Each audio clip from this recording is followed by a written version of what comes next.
పెన్షన్దారులకు కేంద్రం good news చెప్పింది. రాబోయే బడ్జెట్లో మోదీ సర్కార్ 65 లక్షల మంది పెన్షన్దారులకు అద్భుతమైన శుభవార్తను అందించబోతోంది.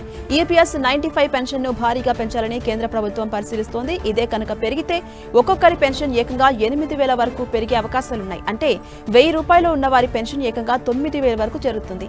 ఇదే జరిగితే పదవి విరమణ పొందిన 65 లక్షల మందికి లబ్ధి చేకూరనుంది.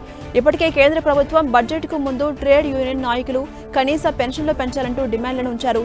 వారు దీన్ని కరువు భత్యంతో భాగంగా అటాచ్ చేయాలని అభ్యర్థించారు. ఇదే జరిగితే ఒక్కొక్క పదవి విరమణ పొందిన ఉద్యోగి పెన్షన్ 800% వరకు పెరుగుతుంది.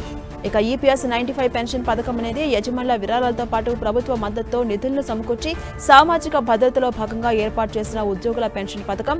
ప్రస్తుతం ఈ పథకానికి ఉద్యోగి ఒక భాగంతో పాటు ప్రభుత్వం మరొక భాగాన్ని కాంట్రిబ్యూట్ చేస్తూ వస్తున్నారు.